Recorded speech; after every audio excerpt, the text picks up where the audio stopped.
بسم اللہ الرحمن الرحیم۔ شروع اللہ کا نام لے کر جو بڑا مہربان نہایت رحم والا ہے۔ لوگو اپنے پروردگار سے ڈرو کہ قیامت کا زلزلہ ایک حادثہ عظیم ہے۔ اے مخاطب، جس دن تو اس کو دیکھے گا اس دن یہ حال ہوگا کہ تمام دودھ پلانے والی عورتیں اپنے بچوں کو بھول جائیں گی اور تمام حمل والیوں کے حمل گر پڑیں گے، اور لوگ تجھ کو مدہوش نظر آئیں گے، حالانکہ وہ مدہوش نہیں ہوں گے بلکہ عذاب دیکھ کر مدہوش ہو رہے ہوں گے۔ بے شک اللہ کا عذاب بڑا سخت ہے۔ اور بعض لوگ ایسے ہیں جو اللہ کی شان میں علم کے بغیر جھگڑتے اور ہر شیطان سرکش کی پیروی کرتے ہیں، جس کے بارے میں لکھ دیا گیا ہے کہ جو اسے دوست رکھے گا تو وہ اس کو گمراہ کر دے گا اور دوزخ کے عذاب کا رستہ دکھائے گا۔ لوگو، اگر تم کو مرنے کے بعد جی اٹھنے میں کچھ شک ہو تو ہم نے تم کو پہلی بار بھی تو پیدا کیا تھا، یعنی ابتدا میں مٹی سے، پھر اس سے نطفہ بنا کر، پھر اس سے خون کا لوتھڑا بنا کر، پھر اس سے بوٹی بنا کر جس کی بناوٹ کامل بھی ہوتی ہے اور ناقص بھی، تاکہ تم پر اپنی خالقیت ظاہر کر دیں۔ اور ہم جس کو چاہتے ہیں ایک میعاد مقرر تک پیٹ میں ٹھہرائے رکھتے ہیں، پھر تم کو بچہ بنا کر نکالتے ہیں، پھر تم جوانی کو پہنچتے ہو، اور بعض قبل از پیری مر جاتے ہیں، اور بعض بڑھاپے کی نہایت خراب عمر کی طرف لوٹائے جاتے ہیں کہ بہت کچھ جاننے کے بعد بالکل بے علم ہو جاتی ہیں۔ اور اے دیکھنے والے، تو دیکھتا ہے کہ ایک وقت میں زمین خشک پڑی ہوتی ہے، پھر جب ہم اس پر مے برساتے ہیں تو وہ شاداب ہو جاتی اور ابھرنے لگتی ہے اور طرح طرح کی بارونق چیزیں اگاتی ہے۔ ان قدرتوں سے ظاہر ہے کہ اللہ ہی قادر مطلق ہے جو برحق ہے، اور یہ کہ وہ مردوں کو زندہ کر دیتا ہے، اور یہ کہ وہ ہر چیز پر قدرت رکھتا ہے، اور یہ کہ قیامت آنے والی ہے اس میں کچھ شک نہیں، اور یہ کہ اللہ سب لوگوں کو جو قبروں میں ہیں جلا اٹھائے گا، اور لوگوں میں کوئی ایسا بھی ہے جو اللہ کی شان میں بغیر علم کے اور بغیر ہدایت کے اور بغیر کتاب روشن کے جھگڑتا ہے اور تکبر سے گردن موڑ لیتا ہے تاکہ لوگوں کو اللہ کے رستے سے گمراہ کر دے۔ اس کے لیے دنیا میں ذلت ہے، اور قیامت کے دن ہم اسے عذاب آتش سوزاں کا مزہ چکھائیں گے۔ اے سرکش، یہ اس کفر کی سزا ہے جو تیرے ہاتھوں نے آگے بھیجا ہے، اور اللہ اپنے بندوں پر ظلم کرنے والا نہیں۔ اور لوگوں میں بعض ایسا بھی ہے جو کنارے پر کھڑا ہو کر اللہ کی عبادت کرتا ہے، اگر اس کو کوئی دنیاوی فائدہ پہنچے تو اس کے سبب مطمئن ہو جائے، اور اگر کوئی آفت پڑے تو منہ کے بل لوٹ جائے، یعنی پھر کافر ہو جائے۔ اس نے دنیا میں بھی نقصان اٹھایا اور آخرت میں بھی، یہی تو صاف نقصان ہے۔ یہ اللہ کے سوا ایسی چیز کو پکارتا ہے جو نہ اسے نقصان پہنچائے اور نہ فائدہ دے سکے، یہی تو پرلے درجے کی گمراہی ہے۔ بلکہ ایسے شخص کو پکارتا ہے جس کا نقصان فائدے سے زیادہ قریب ہے۔ ایسا دوست بھی برا اور ایسا ساتھی بھی برا۔ جو لوگ ایمان لائے اور عمل نیک کرتے رہے، اللہ ان کو بہشتوں میں داخل کرے گا جن کے نیچے نہریں بہ رہی ہیں۔ کچھ شک نہیں کہ اللہ جو چاہتا ہے کرتا ہے۔ جو شخص یہ گمان کرتا ہو کہ اللہ اس کو دنیا اور آخرت میں مدد نہیں دے گا تو اس کو چاہیے کہ اوپر کی طرف یعنی اپنے گھر کی چھت میں ایک رسی باندھے، پھر اس سے اپنا گلا گھونٹ لے، پھر دیکھے کہ آیا یہ تدبیر اس کے غصے کو دور کر دیتی ہے۔ اور اسی طرح ہم نے اس قرآن کو اتارا جس کی تمام باتیں کھلی ہوئی ہیں، اور یہ یاد رکھو کہ اللہ جس کو چاہتا ہے ہدایت دیتا ہے۔ جو لوگ مومن یعنی مسلمان ہیں اور جو یہودی ہیں اور ستارہ پرست اور عیسائی اور مجوسی اور مشرک، اللہ ان سب میں قیامت کے دن فیصلہ کر دے گا۔ بے شک اللہ ہر چیز سے باخبر ہے۔ کیا تم نے نہیں دیکھا کہ جو مخلوق آسمانوں میں ہے اور جو زمین میں ہے، اور سورج اور چاند اور ستارے اور پہاڑ اور درخت اور چوپائے اور بہت سے انسان اللہ کو سجدہ کرتے ہیں، اور بہت سے ایسے ہیں جن پر عذاب ثابت ہو چکا ہے، اور جس شخص کو اللہ ذلیل کرے اس کو کوئی عزت دینے والا نہیں۔ بے شک اللہ جو چاہتا ہے کرتا ہے۔ چونکہ آیت سجدہ تلاوت کی گئی لہذا سامعین پر سجدہ واجب ہے۔ یہ دو فریق ایک دوسرے کے دشمن اپنے پروردگار کے بارے میں جھگڑتے ہیں تو جو کافر ہیں ان کے لیے آگ کے کپڑے قطع کیے جائیں گے اور ان کے سروں پر جلتا ہوا پانی ڈالا جائے گا۔ اس سے ان کے پیٹ کے اندر کی چیزیں اور کھالیں گل جائیں گی اور ان کے مارنے کے لیے لوہے کے ہتھوڑے ہوں گے. جب وہ چاہیں گے کہ اس رنج و تکلیف کی وجہ سے دوزخ سے نکل جائیں تو پھر اسی میں لوٹا دیے جائیں گے اور کہا جائے گا کہ جلنے کے عذاب کا مزہ چکھتے رہو. جو لوگ ایمان لائے اور عمل نیک کرتے رہے اللہ ان کو بہشتوں میں داخل کرے گا جن کے تلے نہریں بہ رہی ہیں. وہاں ان کو سونے کے کنگن پہنائے جائیں گے اور موتی، اور وہاں ان کا لباس ریشمی ہوگا. اور ان کو اچھی بات کی طرف رہنمائی کی گئی اور خوبیوں والے مالک کی راہ بتائی گئی. جو لوگ کافر ہیں اور لوگوں کو اللہ کے رستے سے اور مسجد حرام سے جسے ہم نے لوگوں کے لیے یکساں عبادت گاہ بنایا ہے روکتے ہیں، خواہ وہ وہاں کے رہنے والے ہوں یا باہر سے آنے والے، اور جو اس میں شرارت سے کجروی و کفر کرنا چاہے تو اس کو ہم درد دینے والے عذاب کا مزہ چکھائیں گے. اور ایک وقت تھا جب ہم نے ابراہیم کو خانہ کعبہ کا مقام بتا دیا اور ارشاد فرمایا کہ میرے ساتھ کسی چیز کو شریک نہ کیجو، اور طواف کرنے والوں اور قیام کرنے والوں اور رکوع کرنے والوں اور سجدہ کرنے والوں کے لیے میرے گھر کو صاف رکھا کرنا. اور لوگوں میں حج کے لیے اعلان کر دو کہ تمہاری طرف پیدل اور دبلے دبلے اونٹوں پر جو دور دراز رستوں سے چلے آتے ہوں سوار ہو کر چلے آئیں تاکہ اپنے فائدے کے کاموں کے لیے حاضر ہوں. اور قربانی کی ایام معلوم میں مویشی چوپایوں کے ذبح کے وقت جو اللہ نے ان کو دیے ہیں ان پر اللہ کا نام لیں. اب اس میں سے تم خود بھی کھاؤ اور خستہ حال ضرورت مند کو بھی کھلاؤ. پھر چاہیے کہ لوگ اپنا میل کچیل دور کریں اور منتیں پوری کریں اور اس قدیم گھر یعنی بیت اللہ کا طواف کریں. یہ ہمارا حکم ہے. اور جو شخص ادب کی چیزوں کی جو اللہ نے مقرر کی ہیں تعظیم کرے تو یہ اس کے پروردگار کے نزدیک اس کے حق میں بہتر ہے. اور تمہارے لیے مویشی حلال کر دیے گئے ہیں سوائے ان کے جو تمہیں پڑھ کر سنائے جاتے ہیں. تو بتوں کی پلیدی سے بچو اور جھوٹی بات سے پرہیز کرو، صرف ایک اللہ کے ہو کر اور اس کے ساتھ شریک نہ ٹھہرا کر. اور جو شخص کسی کو اللہ کے ساتھ شریک مقرر کرے تو وہ گویا ایسا ہے جیسے آسمان سے گر پڑے، پھر اس کو پرندے اچک لے جائیں یا ہوا کسی دور کی جگہ اڑا کر پھینک دے. یہ ہمارا حکم ہے. اور جو شخص ادب کی چیزوں کی جو اللہ نے مقرر کی ہیں تعظیم کرے تو یہ کام دلوں کی پرہیزگاری سے ہے. ان میں ایک وقت مقرر تک تمہارے لیے فائدے ہیں، پھر ان کو اس قدیم گھر یعنی بیت اللہ تک پہنچنا اور ذبح ہونا ہے. اور ہم نے ہر ایک امت کے لیے قربانی کا طریق مقرر کر دیا ہے تاکہ جو مویشی چوپائے اللہ نے ان کو دیے ہیں ان کے ذبح کرنے کے وقت ان پر اللہ کا نام لیں. سو تمہارا معبود ایک ہی ہے تو اسی کے فرما بردار ہو جاؤ اور عاجزی کرنے والوں کو خوشخبری سنا دو. یہ وہ لوگ ہیں کہ جب اللہ کا نام لیا جاتا ہے تو ان کے دل ڈر جاتے ہیں اور جب ان پر مصیبت پڑتی ہے تو صبر کرتے ہیں اور نماز آداب سے پڑھتے ہیں. اور جو مال ہم نے ان کو عطا فرمایا ہے اس میں سے نیک کاموں میں خرچ کرتے ہیں.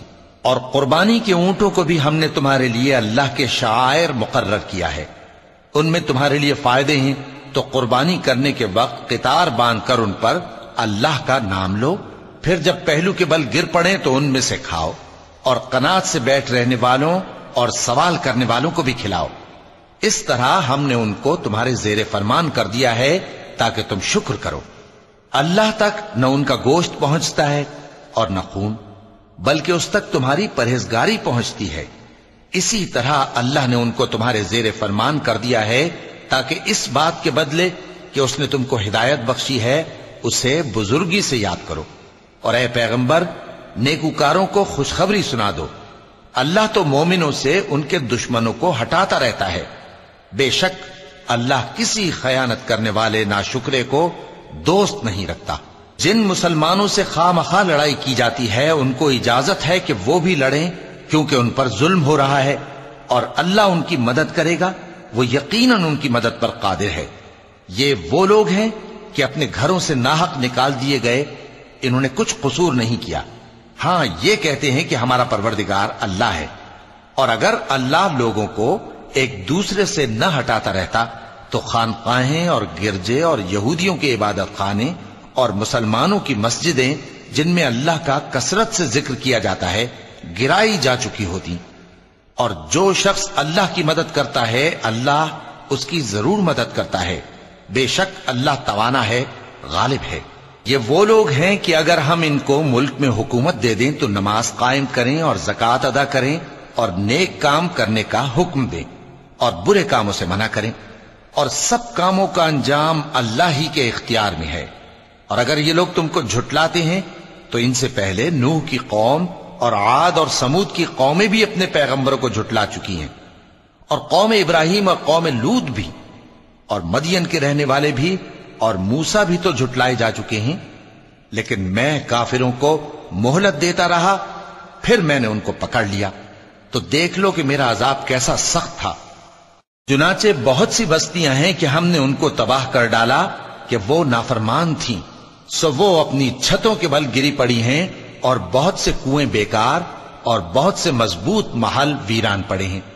سو کیا ان لوگوں نے ملک میں سیر نہیں کی تاکہ ان کے دل ایسے ہوتے کہ ان سے سمجھ سکتے اور کان ایسے ہوتے کہ ان سے سن سکتے؟ بات یہ ہے کہ آنکھیں اندھی نہیں ہوتی بلکہ دل جو سینوں میں ہیں وہ اندھے ہو جاتے ہیں۔ اور یہ لوگ تم سے عذاب کے لیے جلدی کر رہے ہیں، اور اللہ اپنے وعدے کے خلاف ہرگز نہیں کرے گا۔ اور بے شک تمہارے پروردگار کے نزدیک ایک روز تمہارے حساب کی روح سے 1000 برس کے برابر ہے۔ اور بہت سی بستیاں ہیں کہ میں ان کو مہلت دیتا رہا جبکہ وہ نافرمان تھیں، پھر میں نے ان کو پکڑ لیا اور میری ہی طرف لوٹ کر آنا ہے۔